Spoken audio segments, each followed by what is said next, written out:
A large rose tree stood near the entrance of the garden. The roses growing on it were white, but there were 3 gardeners at it, busily painting them red. Alice thought this a very curious thing, and she went nearer to watch them. And just as she came up to them, she heard, "Look out now, 5.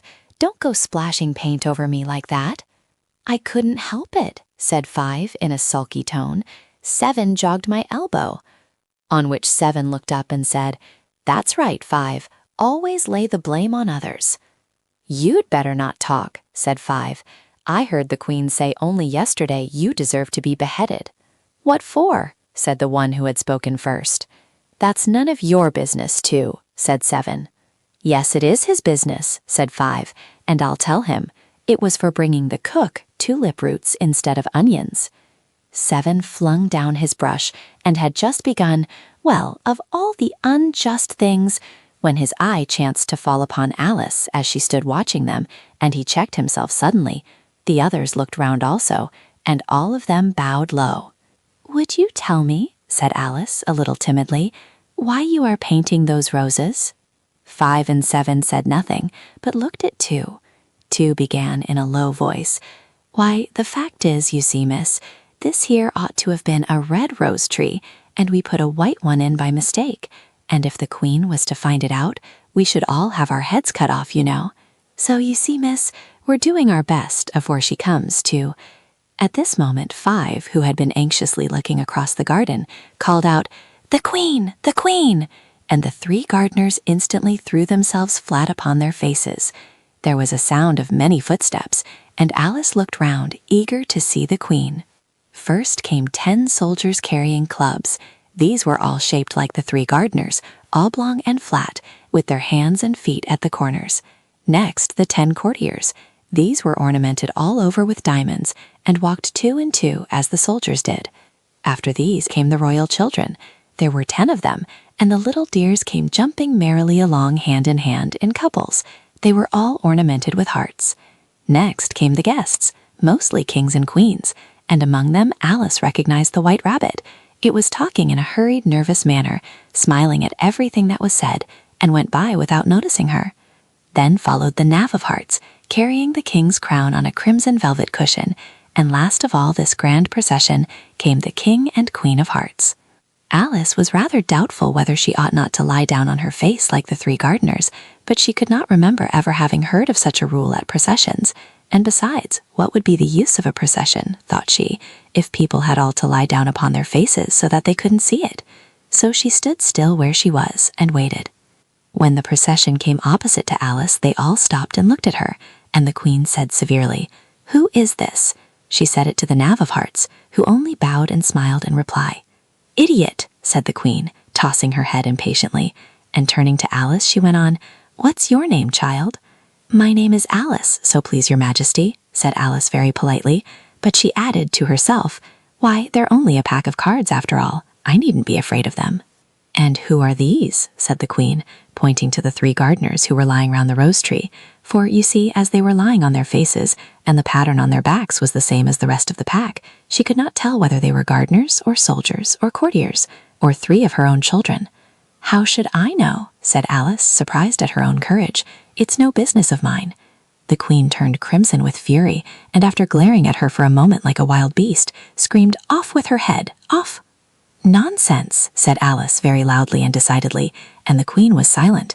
The King laid his hand upon her arm and timidly said, "Consider, my dear, she is only a child." The Queen turned angrily away from him and said to the Knave, "Turn them over." The Knave did so, very carefully, with 1 foot. "Get up," said the Queen in a shrill, loud voice, and the 3 gardeners instantly jumped up and began bowing to the King, the Queen, the royal children, and everybody else. "Leave off that!" screamed the Queen. "You make me giddy." And then, turning to the rose tree, she went on, "What have you been doing here?" "May it please your Majesty," said 2, in a very humble tone, going down on 1 knee as he spoke. "We were trying—" "I see," said the Queen, who had meanwhile been examining the roses. "Off with their heads!" And the procession moved on. 3 of the soldiers remaining behind to execute the unfortunate gardeners, who ran to Alice for protection. "You shan't be beheaded," said Alice, and she put them into a large flower pot that stood near. The 3 soldiers wandered about for a minute or two looking for them, and then quietly marched off after the others. "Are their heads off?" shouted the Queen. "Their heads are gone, if it please your Majesty," the soldiers shouted in reply. "That's right," shouted the Queen. "Can you play croquet?" The soldiers were silent and looked at Alice, as the question was evidently meant for her.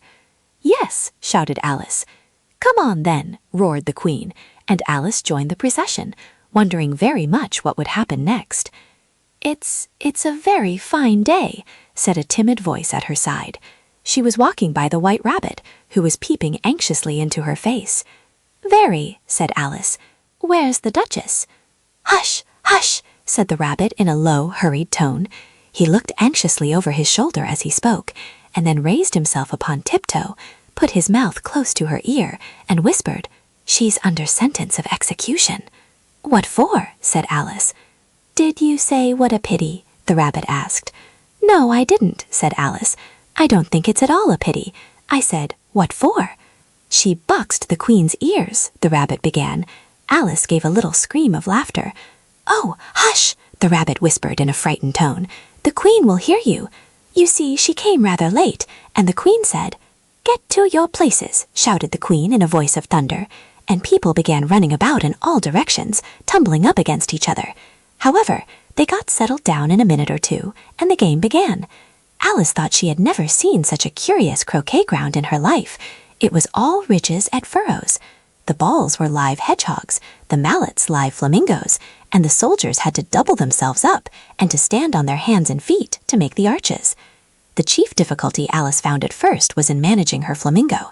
She succeeded in getting its body tucked away comfortably enough under her arm, with its legs hanging down, but generally, just as she had got its neck nicely straightened out and was going to give the hedgehog a blow with its head, it would twist itself round and look up in her face with such a puzzled expression that she could not help bursting out laughing. And when she had got its head down and was going to begin again, it was very provoking to find that the hedgehog had unrolled itself and was in the act of crawling away.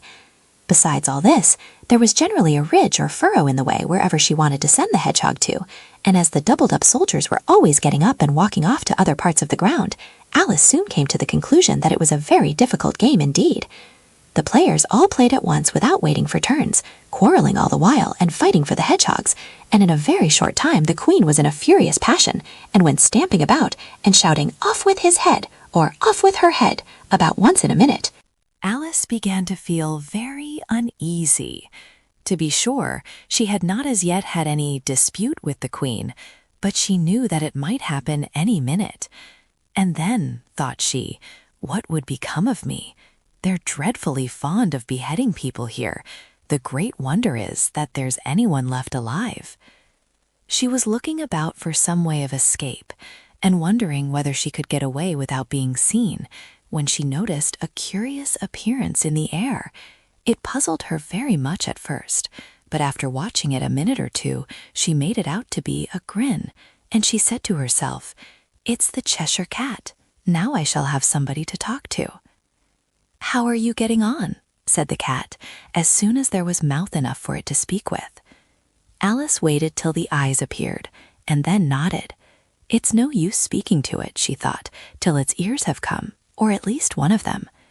In another minute, the whole head appeared, and then Alice put down her flamingo and began an account of the game, feeling very glad she had someone to listen to her. The cat seemed to think that there was enough of it now in sight, and no more of it appeared. "I don't think they play at all fairly," Alice began, in rather a complaining tone, "and they all quarrel so dreadfully one can't hear oneself speak, and they don't seem to have any rules in particular. At least if there are, nobody attends to them. And you've no idea how confusing it is, all the things being alive. For instance, there's the arch I've got to go through next, walking about at the other end of the ground, and I should have croqueted the Queen's hedgehog just now, only it ran away when it saw mine coming."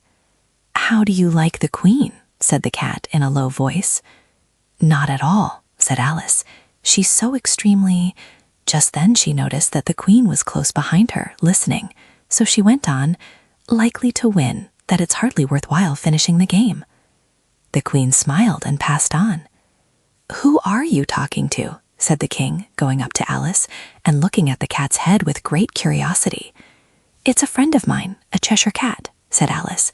"Allow me to introduce it." "I don't like the look of it at all," said the king. "However, it may kiss my hand if it likes." "I'd rather not," the cat remarked. "Don't be impertinent," said the king, "and don't look at me like that." He got behind Alice as he spoke. "A cat may look at a king," said Alice. "I've read that in some book, but I don't remember where." "Well, it must be removed," said the king very decidedly, and he called the queen, who was passing at the moment. "My dear, I wish you would have this cat removed." The queen had only one way of settling all difficulties, great or small. "Off with his head," she said, without even looking round. "I'll fetch the executioner myself," said the king eagerly, and he hurried off. Alice thought she might as well go back and see how the game was going on, as she heard the queen's voice in the distance, screaming with passion. She had already heard her sentence 3 of the players to be executed for having missed their turns, and she did not like the look of things at all, as the game was in such confusion that she never knew whether it was her turn or not. So she went in search of her hedgehog. The hedgehog was engaged in a fight with another hedgehog, which seemed to Alice an excellent opportunity for croqueting one of them with the other. The only difficulty was that her flamingo was gone across to the other side of the garden, where Alice could see it trying in a helpless sort of way to fly up into a tree. By the time she had caught the flamingo and brought it back, the fight was over and both the hedgehogs were out of sight. But it doesn't matter much, thought Alice, as all the arches are gone from this side of the ground. So she tucked it away under her arm that it might not escape again, and went back for a little more conversation with her friend. When she got back to the Cheshire Cat, she was surprised to find quite a large crowd collected round it. There was a dispute going on between the executioner, the king, and the queen, who were all talking at once, while all the rest were quite silent and looked very uncomfortable. The moment Alice appeared, she was appealed to by all 3 to settle the question, and they repeated their arguments to her, though as they all spoke at once, she found it very hard indeed to make out exactly what they said.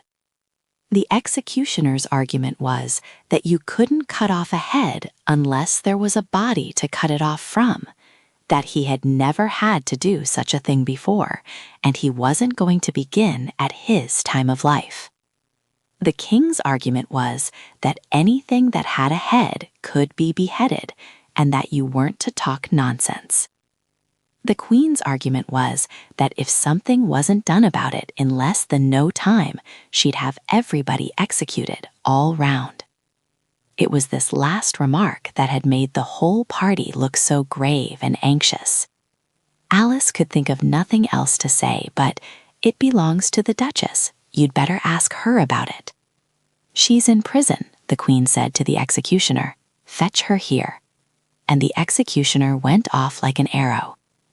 The cat's head began fading away the moment he was gone, and by the time he had come back with the Duchess, it had entirely disappeared, so the king and the executioner ran wildly up and down looking for it, while the rest of the party went back to the game.